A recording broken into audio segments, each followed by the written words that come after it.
Hello दोस्तों, मैं चंदन आप सबका करता हूं अभिनंदन आपके अपने यूट्यूब चैनल विद्यापुंज पे। दोस्तों, उम्मीद है कि आप लोग भी अपनी तैयारी बहुत ही बेहतरीन ढंग से कर रहे होंगे, क्योंकि अब एग्जाम में क्या है कि 2024 में लोकसभा का इलेक्शन और 2025 में बिहार सरकार का भी इलेक्शन है, जिसके कारण अब वैकेंसियों की बौछार आने वाली है। धीरे धीरे देख ही रहे हैं कि बिहार पुलिस का एग्जाम का डेट तो ही कैंसिल हो गया, लेकिन बिहार दरोगा का जो कि लास्ट दिसंबर तक उसका भी चांस होने का चांस है। वहीं टीचर का वैकेंसी निकला हुआ, वहीं रेलवे का भी वैकेंसी आ गया है। इसलिए दोस्तों, आप लोग अपनी तैयारी बहुत ही बेहतरीन ढंग से करें और आप लोग सफल हों, अपने अपने लक्ष्य में सफल हों। दोस्तों, हमने पिछले क्लासों में पढ़ा था, गांधी युग को हम लोग पढ़ रहे थे।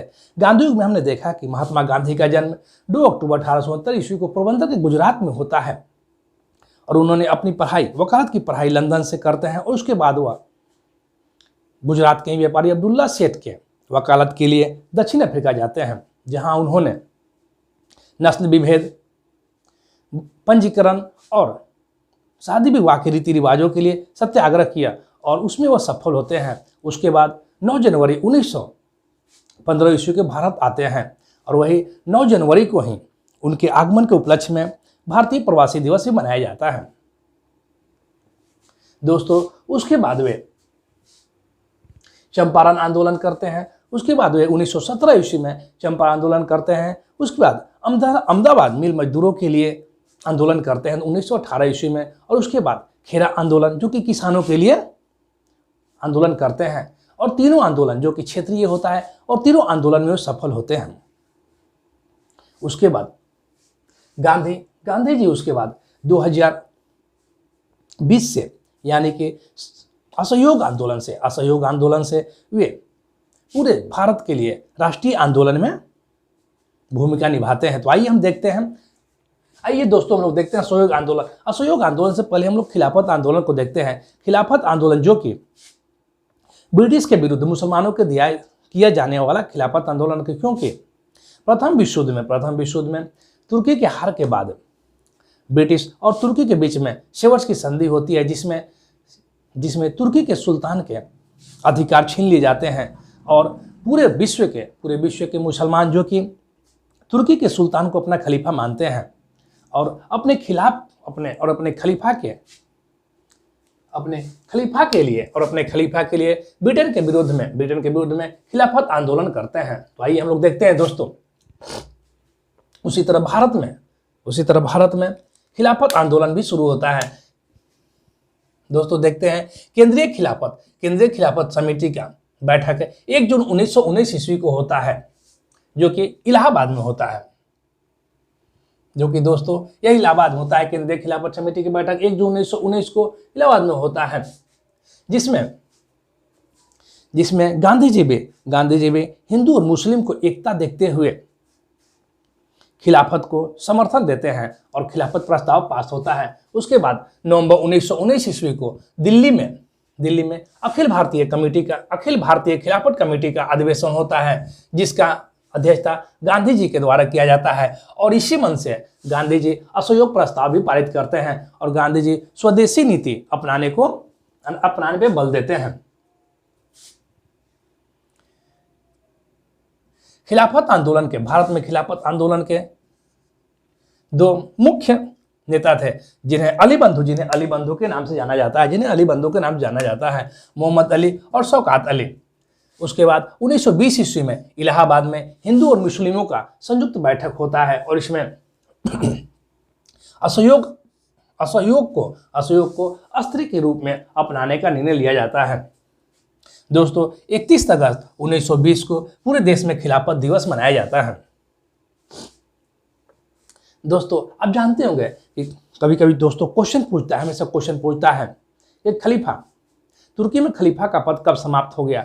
तो वह 1924 ईस्वी में खलीफा का पद समाप्त हो गया, क्योंकि 1924 ईस्वी में आधुनिक तुर्की का निर्माण कमाल पाशा के नेतृत्व में हुआ और उन्होंने खलीफा पद को समाप्त कर दिया।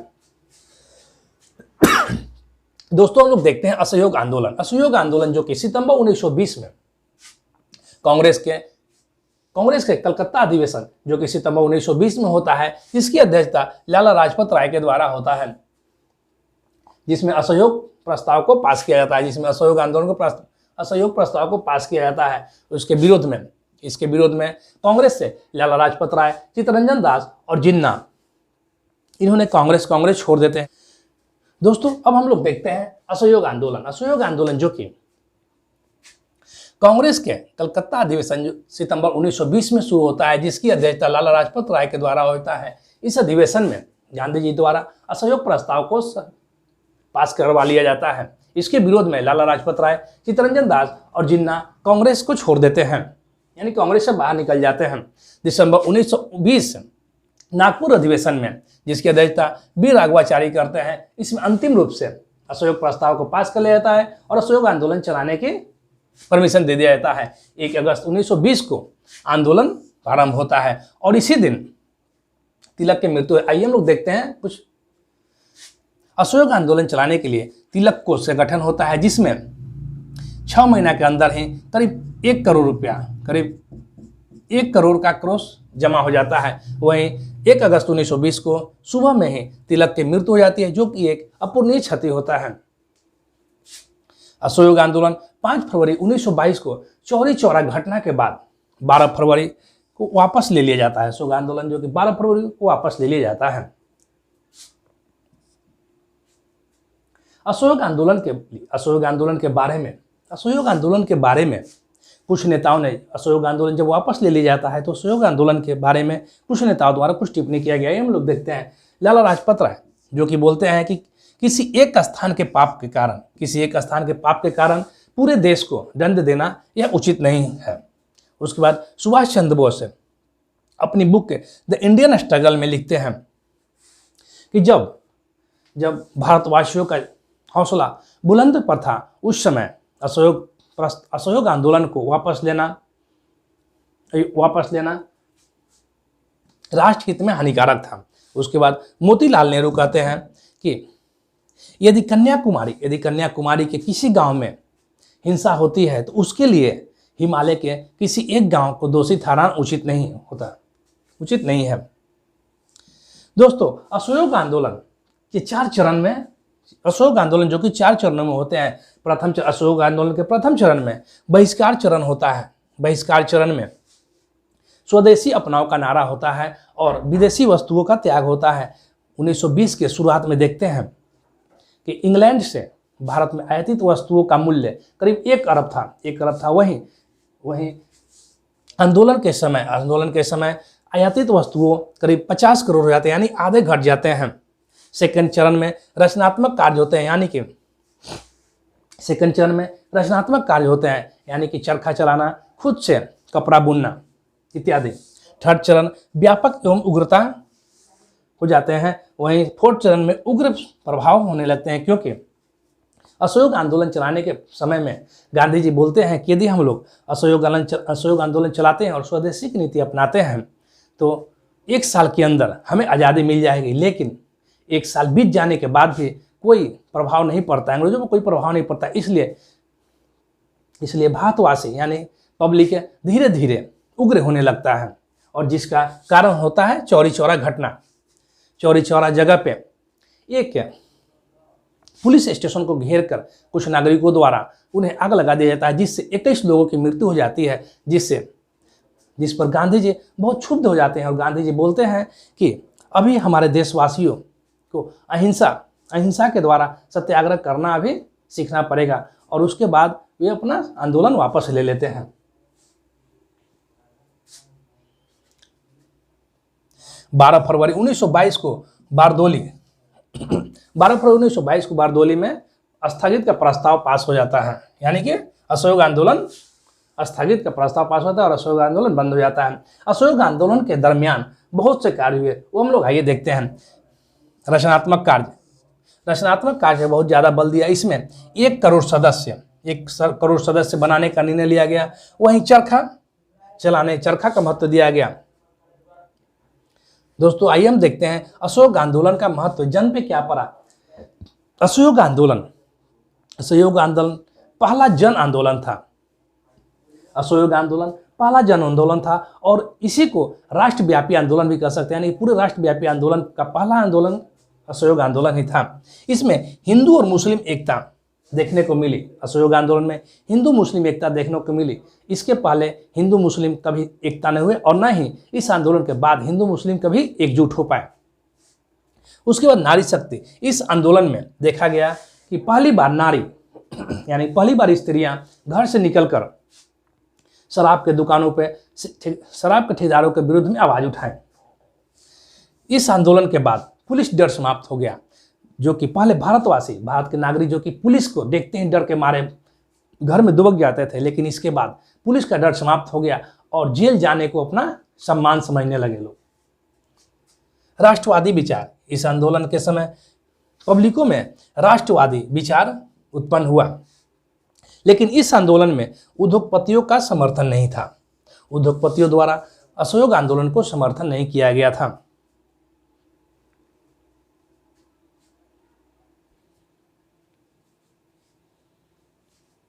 दोस्तों, गांधी जी के द्वारा असहयोग आंदोलन वापस लेने के बाद गांधी जी को जेल हो जाता है, 6 वर्षों के लिए जेल की सजा हो जाती है। उसके बाद कांग्रेस के नेताओं में असंतोष उत्पन्न हो जाता है, क्योंकि कांग्रेसी नेता बहुत से सोचते थे कि हम लोग रचनात्मक कार्य करें। रचनात्मक कार्य में जैसे कि राष्ट्रवादी सोच को उत्पन्न करना या स्वदेशी के लिए चरखा चलाना और खुद से सूत काटना और खुद से वस्त्र बनाना इत्यादि चाहते थे।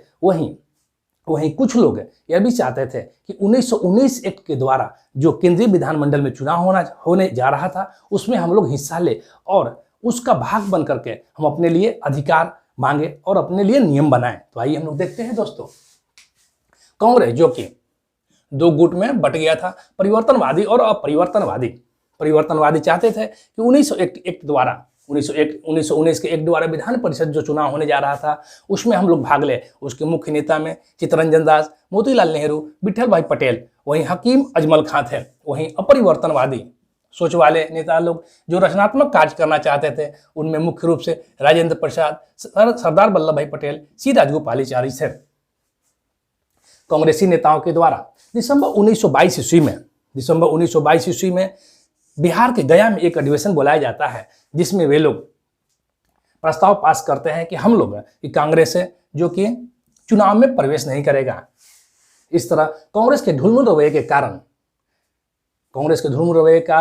कांग्रेस से ही चित्तरंजन दास और मोतीलाल नेहरू बाहर निकल गए और वे स्वराज पार्टी का गठन करते हैं। स्वराज पार्टी का गठन जो कि इलाहाबाद में होता है मार्च 1923 ईस्वी में। दोस्तों, क्वेश्चन हमेशा पूछता है कि स्वराज पार्टी का गठन कहाँ हुआ था, तो वह इलाहाबाद में हुआ था। और कब हुआ था, तो 1923 ईस्वी को हुआ था।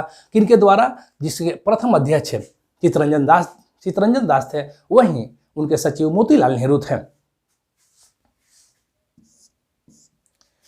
1923 कांग्रेस के द्वारा 1923 ईस्वी में विशेष अधिवेशन 1923 ईस्वी विशेष अधिवेशन बुलाया जाता है, जिसमें चुनाव में भाग लेने को स्वीकार कर लिया जाता है। दोस्तों, होता है क्या कि स्वराज पार्टी बनने के बाद कांग्रेस में फूट होना निश्चित था, लेकिन कांग्रेस बुद्धिजीवी लोग नहीं चाहते थे कि कांग्रेस में पुनः फूट हो, क्योंकि एक बार असहयोग प्रस्ताव पास होने के कारण कांग्रेस में फूट हो चुकी थी, जिसमें लाला लाजपत राय, जिन्ना, ये लोग एनी बेसेंट बाहर निकल गए थे। लेकिन कांग्रेस बुद्धिजीवी नहीं चाहते थे कि पुनः फिर से दोबारा कांग्रेस में फूट हो, इसलिए उन लोगों ने सितंबर 1923 में विशेष अधिवेशन बुला करके चुनाव में प्रवेश होने के लिए स्वीकार हो गए और सहमति दे दिए। और उन्होंने यह भी मान लिया कि स्वराज पार्टी कांग्रेस का ही एक अभिन्न अंग है। तो 1923 में सितंबर विशेष अधिवेशन में स्वीकार कर लिया गया। वहीं उसकी अध्यक्षता मौलाना आजाद के द्वारा किया गया था। 5 फरवरी 1924 ईस्वी को गांधी जी को स्वास्थ्य कारणों के कारण 5 फरवरी 1924 को स्वास्थ्य कारणों के कारण गांधी जी को रिहा कर दिया गया। गांधी जी के स्वास्थ्य कारणों के कारण उन्हें रिहा कर दिया गया, क्योंकि उन्हें तो 6 साल की सजा हुई थी, लेकिन 1924 में उन्हें रिहा कर दिया गया। दोस्तों, हम देखते हैं कि स्वराज पार्टी जो कि नवंबर 1923 में जो चुनाव होता है, उसमें केंद्रीय विधानमंडल 101 सीट के लिए चुनाव होता है, जिसमें 42 सीट जीतता है। 42 सीट 42 सीट स्वराज पार्टी के द्वारा चुनाव जीता जाता है और वह बहुत सफल होता है। यहां तक कि मध्य प्रांत है, स्वराज पार्टी के द्वारा मध्य प्रांत में स्पष्ट बहुमत प्राप्त करता है। वहीं बंगाल में सबसे बड़ी पार्टी बनती है। वहीं बम्बई में भी अच्छा प्रदर्शन करता है। उसके बाद संयुक्त प्रांत में भी अच्छा प्रदर्शन करता है, लेकिन वहीं बंगाल और मद्रास में जातिवादी और सांप्रदायिकता के कारण उसका वहां उतना प्रसार नहीं हो पाता है। तो देखते हैं दोस्तों, केंद्रीय विधानमंडल में स्वराज पार्टी के नेता मोतीलाल नेहरू बनाए जाते हैं। वहीं केंद्रीय विधानमंडल के अध्यक्ष के लिए स्वराज पार्टी विठल भाई पटेल को नामित करते हैं। अध्यक्ष बनाने में विठल भाई पटेल को सफल होता है स्वराज पार्टी। वहीं बंगाल विधानसभा के नेता चित्तरंजन दास थे। स्वराज पार्टी के मांग पर मुंडी मैन कमेटी बनाया जाता है, जिसका उद्देश्य 1919 एक्ट की समीक्षा करना था। 1919 में जो एक्ट आया था उसकी समीक्षा करना था। वहीं स्वराज पार्टी के मांग पर ही 1925 में स्क्रीन कमेटी का गठन किया जाता है, जिसका उद्देश्य सेना में भारतीयकरण करना था। उसी के स्क्रीन कमेटी के एक सदस्य मोतीलाल नेहरू बनाए गए थे। दोस्तों, यह भी कभी क्वेश्चन पूछ सकता है कि 1925 में जो स्क्रीन कमेटी बनाए थे उसके एक सदस्य कौन थे, तो मोतीलाल नेहरू थे। दोस्तों, 1925 ईस्वी में चित्तरंजन दास की मृत्यु के बाद स्वराज पार्टी अपने पतन की ओर जाने लगा, क्योंकि इसके मुख्य नेता चित्तरंजन दास थे और धीरे धीरे वे स्वराज पार्टी विफल होने लगा। गांधी जी जेल से छूटने के बाद गांधी जी चित्तरंजन दास और मोतीलाल नेहरू के बीच में एक बात हुई, जिसे गांधी दास पैक्ट के द्वारा कहा जाता है। 1924 ईस्वी से कहा जाता है। दोस्तों, क्वेश्चन पूछता है कि गांधी दास पैक्ट किसके किसके बीच हुआ था। तो गांधी जी, चित्तरंजन दास और मोतीलाल नेहरू, जो कि 1924 ईस्वी में हुआ था। और इसमें पैक्ट यह था कि गांधी जी स्वराज पार्टी को अपना समर्थन करते हैं और वे उसका स्वराज पार्टी को कांग्रेस का ही एक अभिन्न अंग मानते हैं, और स्वराज पार्टी को यह भी कहते हैं कि वे स्वराज पार्टी यदि चाहे तो केंद्रीय विधानमंडल में कांग्रेस का नाम यूज कर सकती है।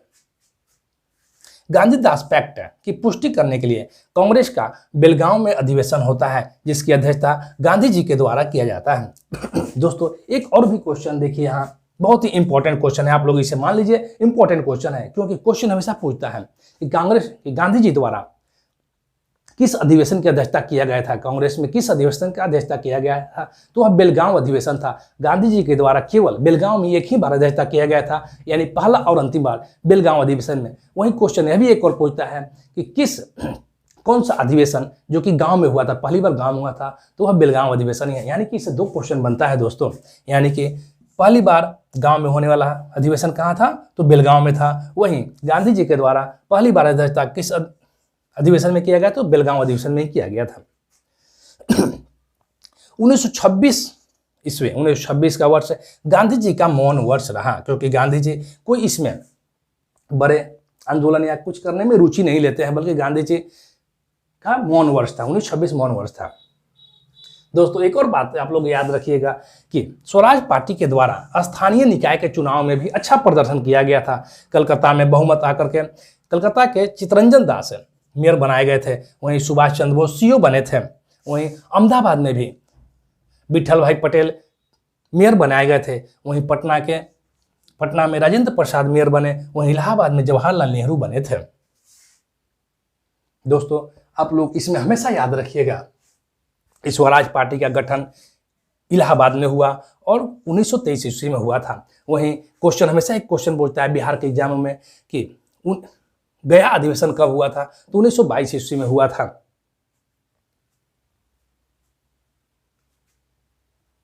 दोस्तों, स्क्रीन कमेटी क्या है, तो 1925 ईस्वी में स्क्रीन कमेटी का गठन हुआ सेना भारतीयकरण के लिए। वहीं मुंडी मैन कमेटी किस लिए बनाया गया था, तो 1919 में एक समीक्षा के लिए। वहीं बेलगांव अधिवेशन